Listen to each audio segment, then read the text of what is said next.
শুরুতে জানাবো ক্রিকেটের খবর। প্রিয় ওয়ানডে ফরম্যাটে অপ্রিয় বাস্তবতা দেখছে টিম বাংলাদেশ। চলতি বছর আফগানিস্তানের কাছে সিরিজ হারের পর ক্যারিবীয়দের কাছে হোয়াইট ওয়াশের লজ্জা পেয়েছে টিম টাইগার্স। লিটন দাসের অফ ফর্ম নিয়ে দুশ্চিন্তায় টিম ম্যানেজমেন্ট।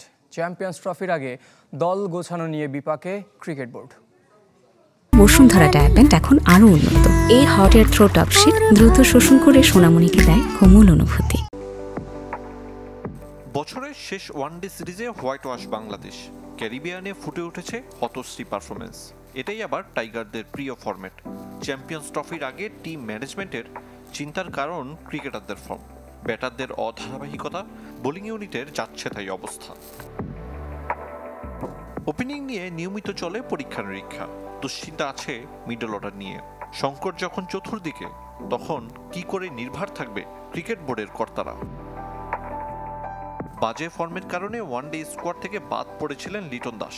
আবার দলে ফিরতেও খুব বেশি কিছু করতে হয়নি। এবছর লিটন খেলেছেন 5 ওয়ানডে, 3 বার আউট হয়েছেন 0 রানে, বাকি 2 ম্যাচ মিলিয়ে করেছেন 6 রান। এমন বাস্তবতা মেনে চ্যাম্পিয়ন্স ট্রফি দল দিতে হবে নির্বাচকদের, যেখানে লিটন থাকলে প্রশ্ন ওঠা অস্বাভাবিক কিছু নয়। আবার বড় মঞ্চে লিটনের বিকল্পকে, এ প্রশ্নের উত্তর দেওয়া যে সহজ নয়। যে মাহমুদুল্লাহকে নিয়ে এত আলোচনা, সেই তিনি ত্রাতা হতে সর্বোচ্চ দিয়েছেন। ক্যারিবিয়ানে 3 ম্যাচে পেয়েছেন 50, শেষ ওয়ানডেতে তার ব্যাট দিয়েছে অনেক সমালোচনার জবাব। এটাই বাংলাদেশ ক্রিকেটের অপ্রিয় বাস্তবতা।